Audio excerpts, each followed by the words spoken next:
Okay, welcome back. We left off in our last video talking about the last problem, and that's in air quotes, because there are many other problems, many minor, less important problems, but this was a big one. And that was that of how do the colonists, how do these people extract the resources, keep up with the growth, so to speak, with just themselves? And they can't do that.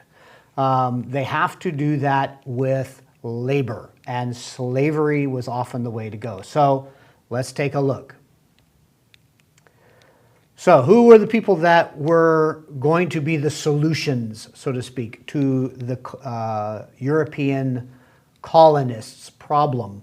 Well, as I said before, the native people, the people that lived here already, were often used to do that. Some were forced, some were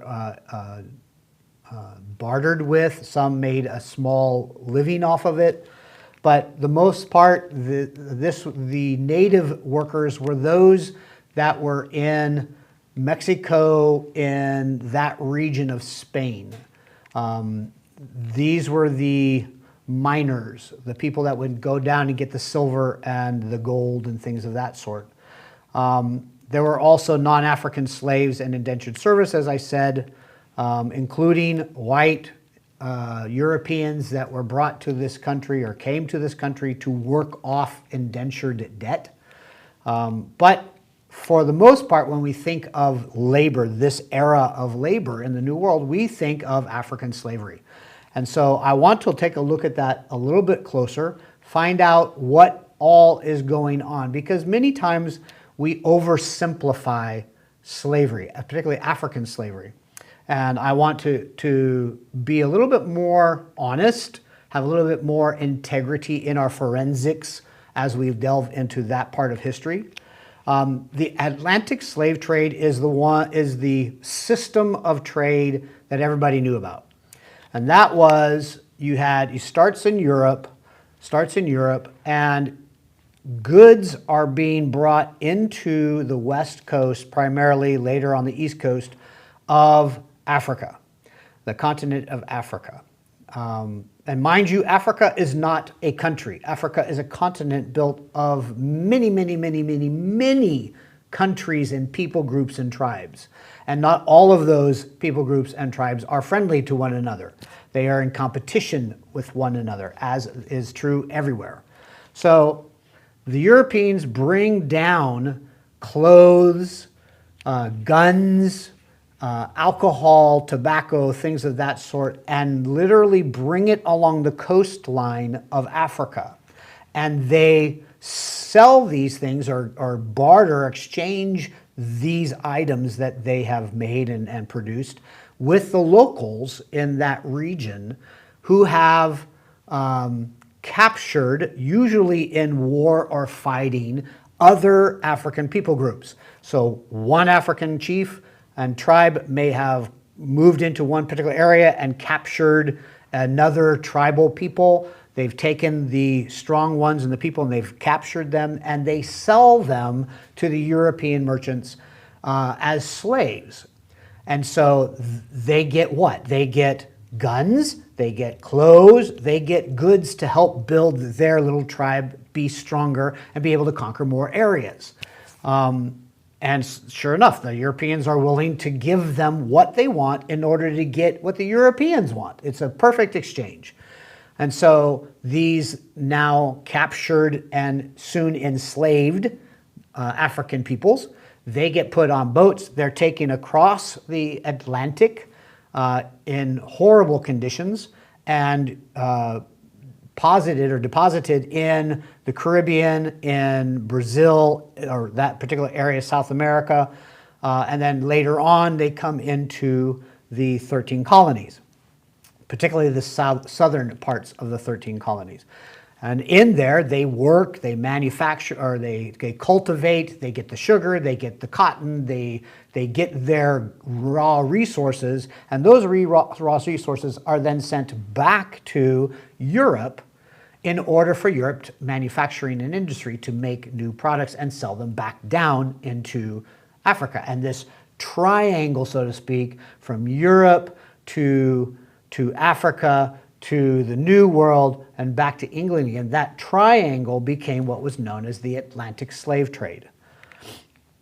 But why Africa? Why was that a particularly good place to get workers, to get slaves? Well, with the exception of Ethiopia and West Africa, much of African population was tribal and it was very scattered. You can see from the map the different little areas, little dots. Those are just areas which where you have cultivation, where you have these villages. And remember what I said in our last week, the settlements where people were able to touch was really just the coastal regions. It wasn't be able to penetrate. You needed some intermediary, some native who could actually go in and pull out from the deeper areas what the coastal people wanted, which in this case were bodies. And of course, within these tribal and scattered peoples, there is huge amounts of rivalry and strife and fighting for resources and for domination for all sorts of reasons. So even at the peak of the slave trade, Europeans were restricted. They could not get into Africa. There was too much disease. The terrain was really, really hard to get in, particularly as you got closer towards that middle portion of Africa. It was very much jungle, very heavy duty foliage in order to penetrate it. Very difficult to do that. But because of the warring people, that their idea, their way of doing war is you captured and then you sold those captives back to Europe for goods. As I said, they get gunpowder, they get guns, they get clothing, they get alcohol, everything that they need in order to become more and more powerful. So when we think of this, we have to stop and reset our situation. Remember the top bubble, situation. If we look at it from Europe's standpoint, we go, oh wow, that's pretty greedy. Look at all the stuff that they're trying to do. They're just out for themselves. And they're using Africans, these poor Africans, to go over and subsidize and make themselves more and more wealthy. That's one perspective. The other perspective is the African tribal chiefs, the people that are actually doing the conquering of their own African people and pulling them out and selling them. Those folks are looking at it from their perspective of, this is a good thing. They're not looking at it from the standpoint that we in our modern 21st century look back on slavery and go, oh, that was a bad thing. They look at it as, that was a good thing. We became great. We were doing what we needed to survive. So this idea of good or bad or evil and good, you kind of have to readjust your thinking a little bit and look at from what perspective are you seeing the situation. It doesn't make slavery of these people from the slaves' perspective. It's horrible, horrible, horrible, horrible. And there's no getting around that. But the other players, they have their own reasons. And from a standpoint of survival, you can argue that it's not necessarily a bad thing. So what were some of the results of all of this? Well, the results within Africa was there was political upheaval. People were fighting and civil wars and fighting between tribes was all over the place. There's social disparities as well. For instance, the men may be killed, but the women are sent into slavery, or a greater percentage are sent into slavery. So now, or vice versa, the buyers might want men, something heavy, a little bit stronger. So you have this social disparity between male and female and the ability to reproduce and perpetuate your own people. There's a vast number of people that are captured and sold into slavery in the millions and millions. Families and populations are absolutely devastated, and it's not exactly from slavery. It's from the people capturing other tribes and selling them into slavery. You're just devastating. You're just destroying people groups and taking them over. This is a graph of the various years and things of imports. How many slaves were brought into these various regions. And I just want to kind of break it up. So if you look at the west coast of both the North, Central, and South Americas, that's all Spain. That's all Spanish control. If you're looking at that big glob where it would be Brazil now, that's Portugal. That would be that Brazilian region. And then the pink up in the top region, that would be more the British and American colonies. What is happening there? So let's kind of zoom in and take a look. If you zoom in and take a look at just the Central America, the islands and the area of Brazil, you can see that the 1700s, in the 1700s, which is that kind of orangish column, you see how that just spikes? That's higher than any of the other regions. Whether it be the British West Indies or whether it be the French West Indies or Brazil. That time frame from 1701 to 1810, that was the greatest amount of slaves that were brought into the New World was during that particular century. Prior to that, pretty minimal. So that's your big moment.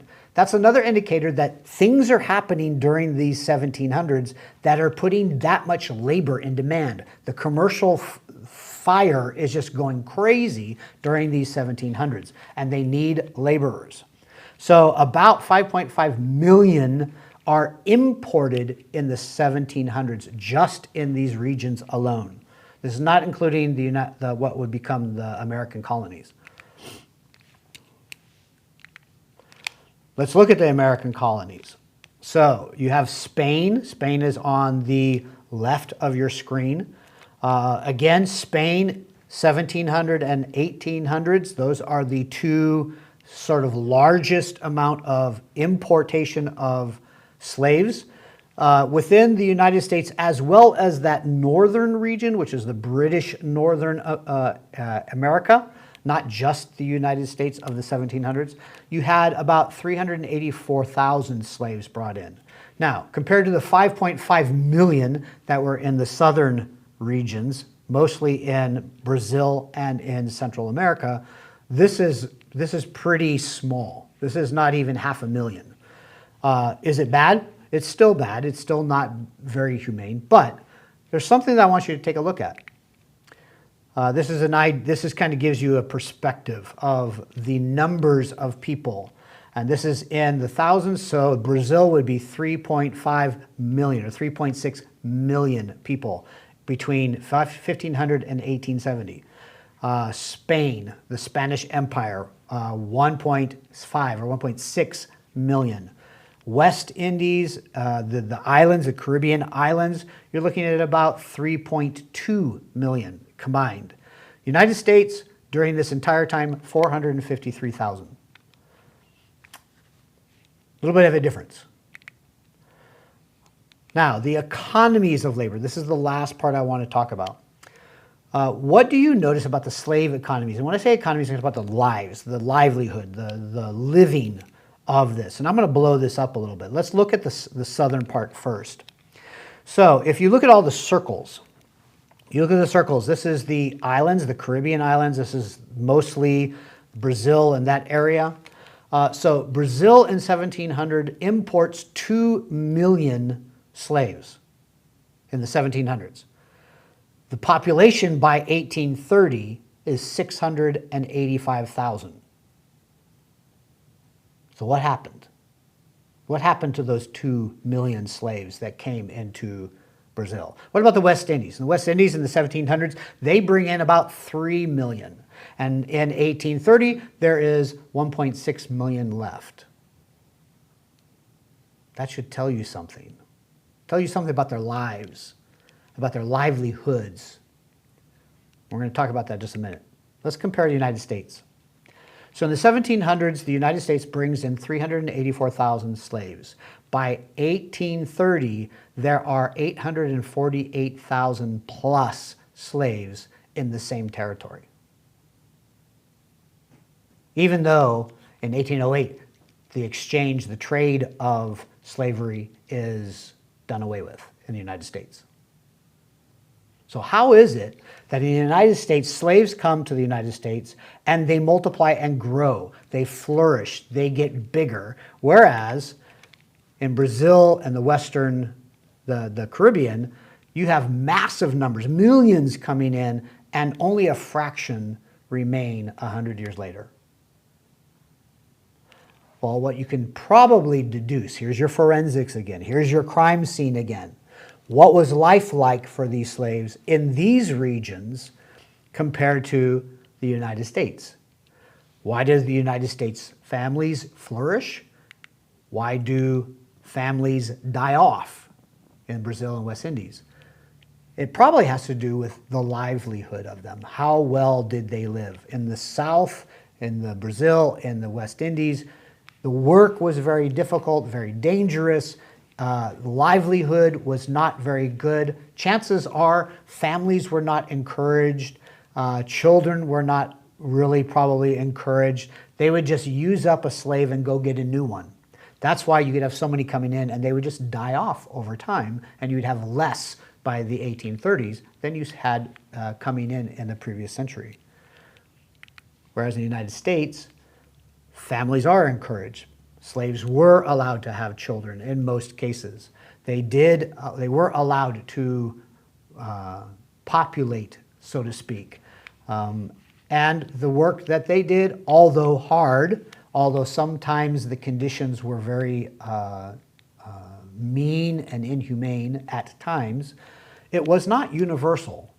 And it was not necessarily something that would hinder the livelihoods, the basic, I'm talking the very basic livelihoods of the family. The family would again be able to flourish and kids would be able to grow, and you have more at the end of 100 years than when you started. So what were the results? What happened? What was the results from Europe's point of view? Well, there was massive development of industry and trade throughout all the regions, all these in the blues and the oranges. These are massive, huge trade centers that develop.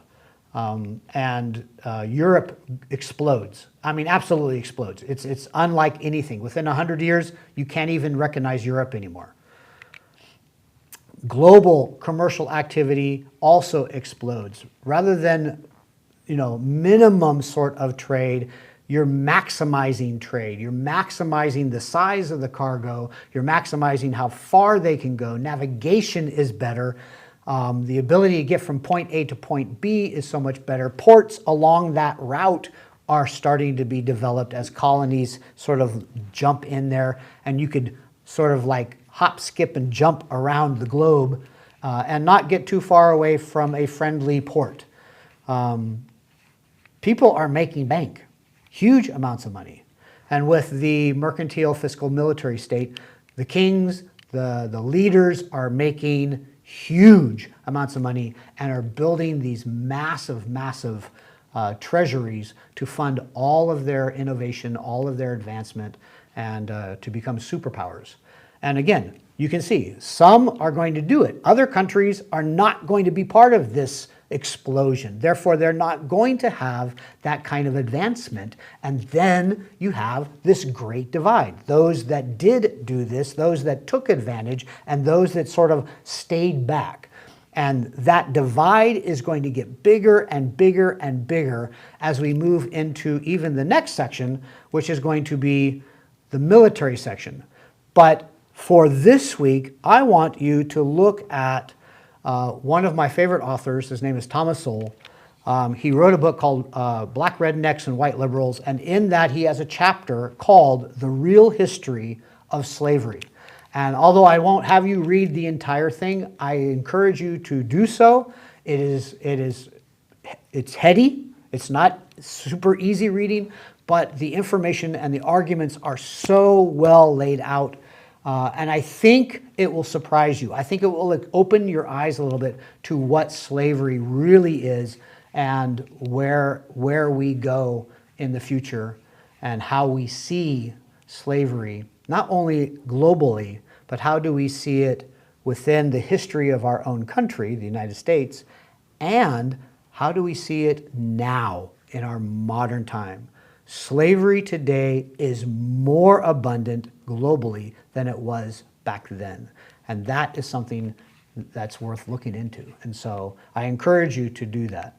So for this week, that's a lot of information. Try to absorb it, get into the real history of slavery, and we'll see what you have to say when we get into class on this next week.